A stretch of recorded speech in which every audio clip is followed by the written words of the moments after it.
President Obama's deal with the Republicans on tax cuts, pulling back the veil on how Washington really works and revealing where the president and the moderate and extreme members of the two parties really stand on issues like the deficit and tax cuts. Richard Socarides is the former special assistant to President Clinton. He is a Democratic strategist. Adam Geller is a GOP pollster and a former pollster for the current New Jersey Governor Chris Christie. Gentlemen, good to see you both. Richard, let me start with you. Your former boss, President Clinton, in heaven yesterday back at the White House. He had the spotlight all to himself, didn't he? Yes, he President did. Obama walks off the stage, goes off to a Christmas party, and leaves Bill Clinton there. Was the thinking, do you think, that on President Obama's part, that Bill Clinton could convince the Democrats that this was a good deal better than President Obama can? Well, and did you notice President Obama said he had to go meet the First Lady? Yes. And President Clinton said, please leave. It's totally fine with me.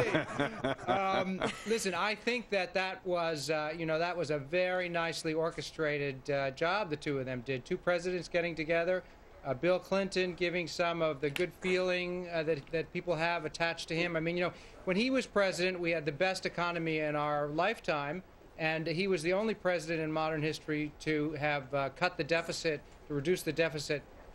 So I think that President Obama was certainly looking for some of that to rub off on him. I think this deal, though, is the best deal that President Obama could get under the circumstances, and I think it will turn out very well for him. I mean, it proves that the Republicans, once again, are willing to give anything and everything in order to cut taxes for the millionaires. Yeah, Adam, I know that you're not thrilled with this deal. You think that President Obama got the better of the Republicans in this, and Rush Limbaugh agrees with you. Rush Limbaugh on his show yesterday, when talking about the Republicans giving in on unemployment benefits, he said, why should we settle? We won the election. This is Rush. In the process of settling for that, why start adding a bunch of pork? Right now, he says there is no Republican position. Was this the best deal that Republicans could get?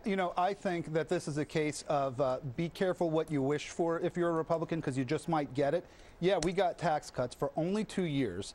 And plus, in addition to that, there's a whole lot of pork in this. We have so much pork in this that Porky Pig would be embarrassed about it. Oh, but the Republicans didn't stop any of the pork. They weren't opposed to. Hey, listen, Richard, I got to tell you the truth. I think President Obama outmaneuvered the Republicans this time.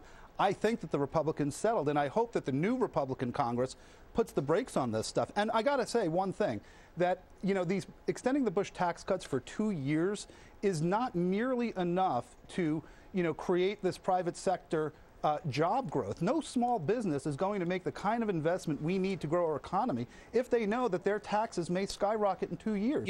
This was just a bad move. I tell you what amazed me most about this is that the Republicans did so well in the midterms by embracing the Tea Party movement and saying that they were going to cut the deficit, that they were serious about cutting spending, cutting the deficit.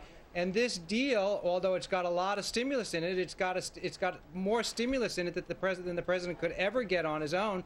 But this goes contrary to what the Republicans ran and won on. Richard, Adam, did the Republican leadership lose the moral high ground here on cutting the deficit? Can we ever believe another Republican again who stands in front of a camera and says that he wants to cut the federal deficit after they vote for this thing? Hey guys, let me tell you something. The new Congress is coming in that campaigned on "We get it."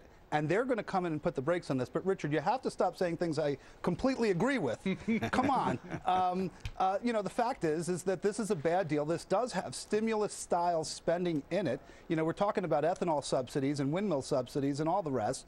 And it adds something like $900 billion over 2 years. This is not a good deal. And it's only 2 years of this tax So now cut. what happens in 2 years, guys? We've got another minute or so left. Richard, 2 years from now, we're going to be smack coming up against a presidential election. President Obama is going to be looking for a second term, and this is going to come up all over again. What happens? Well, I think just to finish on this deal, that this was a good deal for both parties at this point. This was the best deal. Compromise always involves people giving up a little bit of what they wanted. So I think that this actually was a smart deal for both sides. And I think next year in the State of the Union, you will see President Obama focus very carefully, very intently on the Deficit Reduction Commission's recommendations.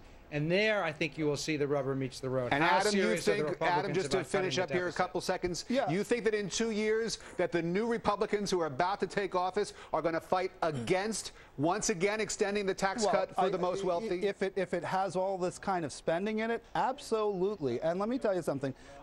Richard knows a triangulator in Bill Clinton, and Barack Obama ain't no triangulator. He doesn't believe any of this stuff. Adam, Richard, great to talk to both of you. Thanks for coming in. We'll see you again soon. See you guys. Take care.